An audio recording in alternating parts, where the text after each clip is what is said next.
البدع والأهواء، أهل البدع العقائدية وأهل البدع السياسية. نقول بيننا وبينكم السلف، بيننا وبينكم الكتب.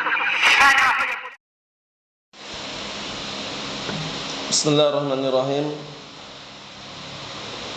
الحمد لله الذي أرسل رسوله بالهدى ودين الحق ليظهره على الدين كله وكفى بالله شهيدا.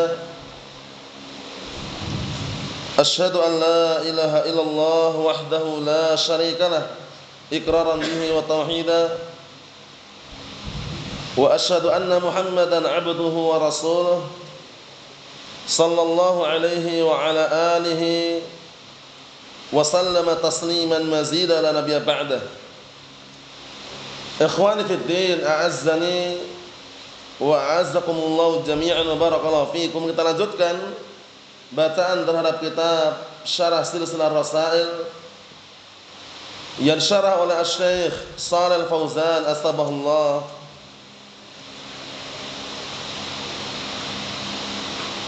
Sekarang kita memasuki yang berikutnya. Qala al-Imam al-Mujaddid Asy-Syaikh Muhammad bin Abdul Wahhab rahmatullah alaih. Beliau menukilkan satu ayat yang berikutnya. Qala Allah Ta'ala, Allah Subhanahu wa taala berfirman, "Innallaha la yaghfiru an yushraka bihi wa yaghfiru ma duna dzalika liman yasha." Sesungguhnya Allah Subhanahu wa taala tidak mengampuni dosa kesyirikan dan akan mengampuni dosa-dosa selain kesyirikan bagi siapapun yang Allah taala kehendaki. Lihat syarahnya bagian bawahnya itu syarahnya. Qala Asy-Syaikh Shalih Al-Fauzan astabahullah, "Innallaha la yaghfiru an yushraka bih." Sesungguhnya Allah Subhanahu wa taala tidak akan mengampuni dosa kesyirikan. Kita lihat penjelasannya apa? Hadza yadullu ala anna syirka huwa a'dhamudz dzunub bihaitsu innallaha la yaghfiru li sahibihi illa idza taba minhu. Perhatikan. Hal ini menunjukkan bahwasannya kesyirikan itu merupakan dosa yang paling besar. Dengan alasan apa? Dengan alasan bahwasanya Allah Subhanahu wa taala tidak mengampuni pelakunya apabila dia tidak tobat. Jadi pelaku syirik akbar ini tidak diampuni oleh Allah Subhanahu wa taala kecuali dia bertaubat. Berarti kalau bertaubat, walaupun syirik akbar dia lakukan sebelum meninggalnya dia taubat, diampuni oleh Allah Subhanahu wa taala. Mafhum? Naam. Wa yaghfiru ma duna dzalika liman yasha, dan Allah taala akan mengampuni dosa-dosa selain kesyirikan tersebut. Maduna syirki, apa maknanya? Selain dosa kesyirikan, dosa besar yang lain selain kesyirikan. Seperti apa? Perhatikan itu, kazina, seperti perzinaan. Wasyurbil khamr, seperti minum khamr, disimak kitabnya. Wasaraqah, seperti pencurian. Wa akli riba, seperti makan harta riba. Hadi kulluha duna syirki, ini semuanya di bawah kesyirikan dosanya. Mafhum? Nah, pelakunya dikenal sahibul kabirah, pelaku dosa besar.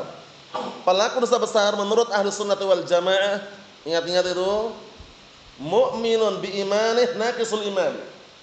Dia mukmin dengan keimanannya, hanya saja keimanannya berkurang. Imannya berkurang. Mu'minun naqisul iman. Mafhum? Dikenal juga mu'minun bi imanih asin bi ma'siyatih. Dia mukmin dan keimanannya, dia pelaku maksiat dengan kemaksiatannya. Intinya dia masih mukmin, cuman berkurang keimanannya. Beda halnya dengan orang-orang Khawarij. Kalau orang-orang Khawarij mereka mengatakan bahwasanya sahibul kabirah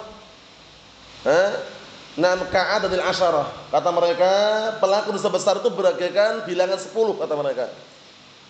10 itu ketika dikurangi 1 tinggal berapa? 9. Enggak dikatakan 10 lagi. Seorang mukmin sekali berbuat dosa besar kafir, enggak mukmin lagi kata mereka. Allahul musta'an. Itu orang-orang Khawarij. Datang Mu'tazilah. Ini kelompok-kelompok seperti ini dipahami ya. Datang Mu'tazilah. Kalau Mu'tazilah mengatakan pelaku dosa besar itu fi manzilah bainal manzilatain. Yaitu keadaannya berada di suatu kedudukan di antara dua kedudukan. Berada di satu tempat di antara dua tempat. Nah, mukmin wala kafir katanya. Enggak mukmin, enggak kafir. Menurut orang-orang Mu'tazilah tadi. Tapi ingat, Mu'tazilah dan Khawarij sepakat mengenai hukuman bagi pelaku dosa besar di akhirat, kekal di neraka. Kata mereka. Dibedakan loh ya, hukum dunia, hukum akhirat. Orang-orang Khawarij dan Mu'tazilah sepakat kompak bahwasanya pelaku dosa besar di akhirat bagaimana kekal di neraka. Kenapa kok mereka mengatakan kekal di neraka?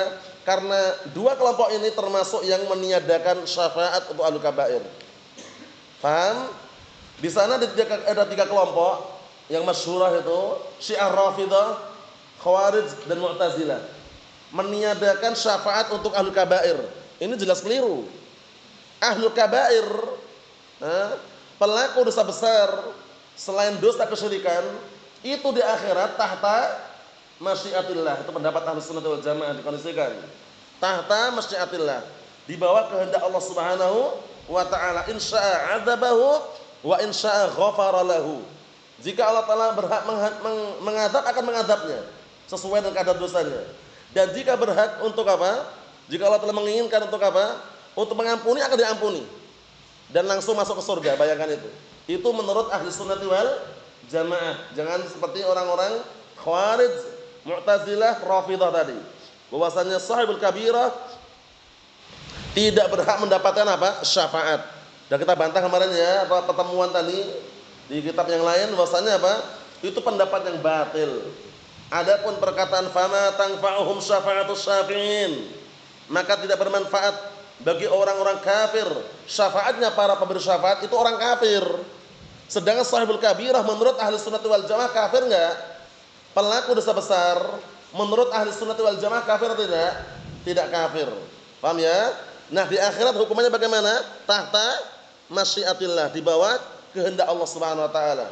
Jika Allah telah menghendaki mengadab, akan mengadabnya sesuai dengan kadar dosanya. Dan jika Allah Taala menghendaki untuk apa? Memaafkan, akan dimaafkan, diampuni. Mafhum? Karena Ahlus Sunnah wal Jamaah meyakini adanya apa? Syafaat untuk ahli kabair. Meyakini apa? Adanya syafaat untuk ahli kabair. Nah, siapa yang bisa memberikan syafaat untuk ahli kabair? Ini syafaat yang maknanya umum, ammah. Nabi kita Muhammad SAW, para nabi yang lainnya, orang yang beriman, para malaikat bisa memberikan syafaat untuk ahli kabair. Mafhum? Itu pendapat Ahli Sunnah wal Jamaah. Pastikan tidak gagal paham. Jadi ada hukum untuk di dunianya kayak apa, di akhirat kayak apa, dikondisikan. Alhamdulillah. Ya, dikondisikan faedahnya. Jadi caranya antum harus kreatif. Yang kira-kira mungkin hafalannya lemah dan semisalnya ya, dikondisikan faedahnya. Jadi sahibul kabirah terbagi dua. Hukmuhu fid dunya, hukmuhu fil akhirah, caranya gitu. Hukumannya di dunia bagaimana, di akhirat bagaimana. Nah, hukumannya di dunia bagaimana dibagi lagi. Menurut Ahlus Sunnah ini, menurut Mu'tazilah ini, menurut Khawarij kayak gini. Mafhum? Kemudian hukumannya itu di akhirat bagaimana? Menurut Ahlus Sunnah seperti ini, menurut Khawarij dan Mu'tazilah seperti ini. Nanti faedah seperti itu aman. Karena antum bisa bedakan nanti. Bisa dipahami? Jadi bagian skema itu bukan hanya di ilmu nahwu saja. Ilmu masalah akidah seperti ini pun bisa juga dibikin untuk memudahkan apa? Memahami tadi itu. Nah, intinya apa? Inisiatif, barakallahu fiik, dan kreatif untuk menyusun faedah tadi. Jangan sampai salah paham ya. Ini kenapa saya sebutkan? Karena nanti agar antum tahu gambaran kelompok-kelompok sesat dari kalangan Khawarij, Mu'tazilah dan juga Syiah Rafidah. Kita lihat sini.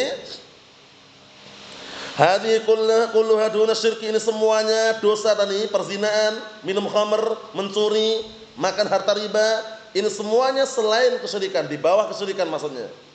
Wa hiya dakhilatun tahtal masyiah, ini di garis yang punya kitab. Ini semuanya masuk di bawah masyiah, apa masyiah? Kehendak. Kehendak siapa? Kehendak Allah Subhanahu wa taala. Wa ashabuha ashabu kabair, dan pelaku-pelaku dosa tersebut dikenal dengan pelaku-pelaku dosa besar. Ingat-ingat, pelaku-pelaku dosa besar. Wahum fusaqun, mereka adalah orang-orang fasik. Walakinnahum lam yaqa'u fi syirki, penting ini. Akan tetapi mereka belum terjatuh dalam kesyirikan. Faham? belum terjatuh dalam kesyirikan. Berarti dosa besar yang apa yang menghantarkan pelakunya ke dalam apa? Kekufuran. Dosa besar berupa syirik akbar. Syirik akbar. Kalau syirik asghar bagaimana? Kalaupun syirik asghar seperti riya atau misalnya musyrik, syirkun duna syirkin. Paham ya? Nah, kufrun duna kufrin. Maksudnya itu kalaupun seandainya dia itu dikatakan musyrik, musyrik yang ringan. Paham ya? Nah, belum dikafirkan. Paham ya? Karena apa? Karena syirik terbagi menjadi dua, syirik asghar, syirik apa? Akbar. Bisa dipahami? Naam.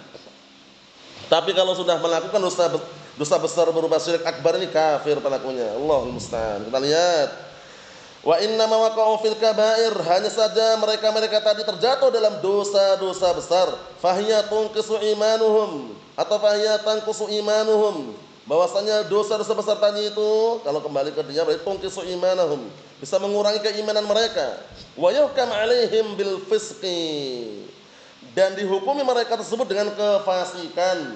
Ingat-ingat ya, sahibul kabirah, pelaku dosa besar kafir atau tidak di dunia? Tidak kafir. Bagaimana hukumannya? Pelaku dosa besar antum di dunia bagaimana? Pelaku dosa besar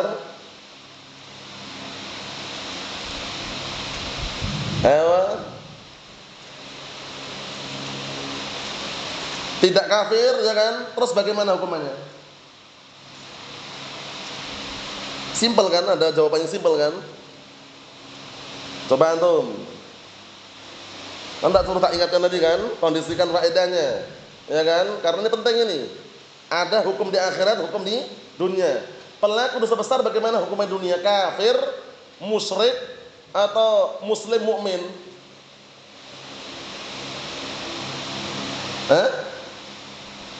Kata Masyiah itu di akhirat nanti, di dunianya dulu. Fadhal Ibn Syam. Muslim mukmin sempurna imannya. Mukminun naqisul iman. Dihafalkan ini. Mukminun naqisul iman. Dia mukmin berkurang keimanannya. Jawabnya gitu aja jawabnya. Paham ya? Jadi keimanan yang sempurna, karena ada kelompok yang sesat juga, berbahaya juga, Murji'ah. Kalau Murji'ah mengatakan pelaku dosa besar itu enggak pengaruh dengan imannya. Jadi imannya tetap sempurna, bahkan ada yang mengatakan imannya seperti apa? Imannya Jibril dan Mikail. Itu Murji'ah. Karena Murji'ah apa? Mengeluarkan amalan dari definisi iman. Mau Murji'atul Fuqaha, Murji'atul Karamiyah, Murji'atul Jahmiyah, semuanya sepakat amalan bukan bagian dari keimanan. Mafhum? Sehingga orang beriman walaupun dia beramal amalan kemaksiatan, perkara yang haram, imannya tetap sempurna. Lah kalau imannya sempurna, di akhiratnya mana tempatnya? Surga, wajib masuk surga. Menurut versi Murji'ah tadi itu, Allahul musta'an. Dikondisikan loh ya. Kemudian menurut orang-orang Khawarij, Hafidz, orang-orang Khawarij menghukumi pelaku dosa besar di dunia bagaimana? Kafir. Masalah ada kafir. Paham ya? Dipermisalkan bagian bilangan 10 tadi itu, 10 ketika dikurangi 1 tinggal 9. Enggak dikatakan 10 lagi. Orang mukmin sekali berbuat dosa besar, enggak mukmin lagi, kafir katanya. Allahul musta'an. Itu versi Khawarij. Mu'tazilah gayanya pertengahan. La mukmin wala kafir katanya. Enggak mukmin enggak kafir. Terus bagaimana? Fi manzilah baina manzilatain. Berada di antara tempat, di antara dua tempat. Bikin orang bingung, ya kan? Ketika mati mau dikubur bersama kaum muslimin, enggak muslim katanya. Ya enggak? Kemudian ketika mati mau dikubur sama orang kafir, enggak kafir juga. Ya kan? Mau dikubur tengah jalan ganggu. Terus kemana kan coba? Allahul musta'an. Itulah keadaan mereka. Ahli syubhah. Yang tidak apa? Tidak ada keyakinan dalam keimanan mereka. Allahul musta'an. Walaupun keyakinan yang batil. Kita lihat sini. Walau matu walam yatubu, mereka ini pelaku dosa besar kalau mati tapi belum sempat tobat, fa innahum tahtal masyiah. Ini penting ini, yang punya kitab di garis itu, fa innahum tahtal masyiah, maka sesungguhnya mereka pelaku dosa besar di bawah kehendak. Insyaallah ghafara lahum bima ma'ahum min at-tauhid wa insya'a 'adzabahum bidzunubihim. Di garis yang kira-kira pemahamannya kurang kuat, ini ada penjelasannya diulang-ulang lagi ini. Paham ya? Sesungguhnya mereka di bawah kehendak. Jika Allah Ta'ala menghendaki untuk mengampuni mereka dengan apa yang bersama mereka berupa tauhid, Allah Ta'ala akan mengampuni. Wa in syaa'a adzabahum. Jika Allah Ta'ala menghendaki mengadab mereka, mengadab sesuai dengan apa? Dengan kadar dosa mereka. Tsumma ma'aluhum ilal jannah bitauhid. Alladzi ma'ahum. Penting ini. Kemudian tempat kembalinya mereka di surga dengan sebab tauhid tadi yang bersama mereka. Jadi walaupun sekecil apapun benih tauhid itu ada, itu pasti selamat insyaallah taala. Paham ya? Insyaallah taala pasti selamat. Kenapa? Karena ada benih-benih tauhid di situ. Dan bahkan nanti ada sekelompok gerombolan orang yang karena punya benih-benih tauhid tadi itu. Paham ya? Sudah diazab menjadi arang. Paham ya? Sudah mati itu di jahanam, neraka jahanam. Kemudian karena rahmatnya Allah Ta'ala yang sangat luas, orang-orang tadi dientaskan oleh Allah Subhanahu wa taala, diciduk dari neraka jahanam, kemudian dimasukkan ke dalam sungai namanya Nahrul Hayah, sungai kehidupan. Paham? Akhirnya mereka tumbuh kembali bagian biji-bijian yang tumbuh di pinggir sungai ketika terpa oleh banjir atau semisalnya. Namanya apa gelarnya ini? Ahmad.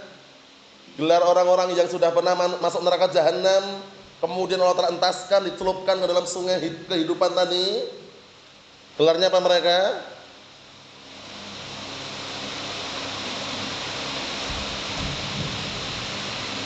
Ingat gak? Hasan? Naam, Jahannamiyun gelarnya. Jahannamiyun, naam. Karena Allah Ta'ala mengatakan inna rahmati ghalabat ghadabi. Wa fi riwayah sabaqat ghadabi, sungguhnya rahmatku, kasih sayangku itu mengalahkan kemurkaanku. Nah, itu termasuk apa? Kemuliaan dari Allah Subhanahu wa taala untuk hamba-hambanya yang masih memiliki benih tauhid dan keimanan. Kita lihat, hadza ma'alu ashabil kaba'ir, ini tempat kembalinya pelaku dosa besar allati duna syirki, pelaku dosa besar yang selain kesyirikan. Mafhum? Yang terakhir, wa qaluhu wa yaghfiru ma duna dzalika liman yasha. Dan Allah Ta'ala akan mengampuni dosa-dosa selain kesyirikan. Dalla ala anna jami'adz dzunub kullaha duna syirki wa na'am. Kata beliau, ini menunjukkan bahwasanya ini semua dosa-dosa, paham ya? Seluruhnya selain kesyirikan itu diampuni. Paham ya? Diampuni. Oleh karena itu Allah Subhanahu wa taala telah berikan apa? Motivasi, dorongan. Jangan pernah berkeluh kesah. Paham ya? Karena apa? Pernah atau sempat melakukan dosa-dosa yang banyak sekali. Karena peluang pintu taubat itu masih ada. Selama apa? Selama matahari belum terbit dari arah barat. Paham ya? Hal ini sebagaimana perkataan Allah Subhanahu wa taala, "Qul ya ibadiyalladzina asrafu ala anfusihim la taqnatu min rahmatillah, innallaha yaghfirudz dzunuba jami'an." Itu. Katakanlah kepada hamba-hambaku yang mereka telah melampaui batas, jangan putus asa dari rahmat Allah Ta'ala. Sesungguhnya Allah Ta'ala itu mengampuni semua dosa, walaupun dosanya setinggi langit, sedalam lautan, sebesar apa? Sedalam lautan, setinggi langit, sebesar apa? Sebesar gunung. Kalau dia tobat dengan sebenar-benarnya, diampuni oleh Allah Subhanahu wa taala. Bayangkan itu. 99 nyawa dia bunuh. Paham ya? Datang kepada ahlu ibadah. Ternyata ahlu ibadah ini enggak punya modal ilmu. Ditanya, aku sudah membunuh 99 jiwa, apakah ada peluang tobat? Kata dia enggak ada, katanya. Ini yang nukil dengan semakna ya. Ahlu ibadah tapi ilmu enggak punya dia. Nah, ini bahayanya. Ibadah dia punya tapi ilmu enggak punya. Ternyata enggak bisa menyelamatkan dirinya sendiri, enggak bisa menyelamatkan orang lain. Buktinya apa? Ahlu ibadah tadi dibunuh sekalian sama orang tadi. Total menjadi berapa? 100. Bayangkan, dosanya enggak kecil ini, besar. 100 jiwa dia bunuh. Akhirnya dia melanjutkan perjalanan, ketemu ahlul ilm. Nah, ini ahlul ilm. Kalau ahlul ilm dengan seizin Allah Ta'ala yang mengamalkan ilmunya, dia bisa menyelamatkan dirinya dan orang lain. Dia bertanya, aku sudah membunuh 100 jiwa, apakah masih ada peluang untuk taubat? Kemudian kata ahlul ilm tadi, wa man yahulu bainaka wa bain taubah. Apa yang menghalang-halangi antara kamu dan taubat? Intalik ila ardin kada wa kada. Kalau begitu, kamu ikuti arahanku. Pindahlah kamu dari bumi yang ini ke bumi sebelah. Fa inna hunaka unasan ya'budun Allah fa'budillah ma'ahum. Di sana di bumi sebelah itu ada manusia-manusia yang beribadah kepada Allah Ta'ala, beribadahlah kamu bersama mereka. Pergilah orang tadi. Lihat ini ahlul ilm. Selamat dirinya enggak dibunuh kan? Bisa menyelamatkan orang lain juga, mengarahkan orang lain pada jalan kebaikan. Yang pertama tadi ahli ibadah. Dia enggak selamat, enggak bisa menyelamatkan orang lain, dia dibunuh kan akhirnya ahli ibadah tadi. Nah, pentingnya ilmu di situ. Nah, kemudian akhirnya orang tadi pergi. Nanti syahidnya anak kasih tahu nanti. Atau syahidnya intinya itu sebesar apapun dosa yang dilakukan seorang hamba, kalau dia tulus dalam bertaubat, diampuni. Akhirnya pergi dia. Sampai tengah perjalanan dicabut nyawanya. Datang dua malaikat rebutan. Malaikat rahmat dengan malaikat azab. Malaikat azab mengatakan dia belum pernah berbuat amalan apapun. Ini biar kami yang ambil. Malaikat rahmat mengatakan tapi dia sudah tulus, ikhlas niatnya. Buktinya mau pindah dia, ya kan, mau pergi. Ternyata perdebatan tidak selesai juga, datang satu malaikat lagi untuk mendamaikan, mengatakan kalau gitu kisu. Sekarang kalau itu ukur aja. Ukur, tanahnya diukur. Lebih dekat mana tanahnya, itulah yang akan ngambil nanti. Ternyata diukur lebih dekat dengan tanah yang dituju oleh orang yang tobat tadi itu. Diambillah oleh malaikat rahmat, menunjukkan bahwasanya sebesar apapun dosanya kalau seorang hamba itu tulus dalam bertaubat, minta ampunan kepada Allah Subhanahu wa taala, akan diampuni. Mafhum? Naam. Kita lihat sini. Wa anna syirka huwa a'dhamuha wa akhtaruha, dan bahwasanya kesyirikan itu adalah dosa syirik yang paling bahaya dan paling agungnya. Fadalla ala khuturati syirki, maka hal ini menunjukkan atas bahaya kesyirikan. Wa annahu a'dhamudz dzunub, dan bahwasanya kesyirikan itu dosa besar yang paling besar. Sebagaimana hadisnya siapa itu Ihsan? Abi Bakrah Nufai' ibn Harith muttafaqun alaih. Suatu ketika Rasulullah SAW mengatakan, ala ukhbirukum aw ala unabbiukum bi akbaril kabair? Qalu bala ya Rasulullah. Qala al-isyraku billah wa 'uququl walidain. Kemudian di akhir hadis disebutkan ala wa qauluz zur aw syahadatuz zur. Artinya, maukah kalian aku tunjukkan dosa besar yang paling besar? Kemudian segenap para sahabat mengatakan, tentunya Rasulullah. Akhirnya Rasulullah SAW mengatakan, al-isyraku billah, syirik, berbuat syirik kepada Allah Ta'ala, durhaka kepada kedua orang tua, kemudian ucapan dusta atau sumpah palsu. Wallahu a'lam bissawab. Wassallallahu alaihi wasallam. Walhamdulillahirabbil alamin.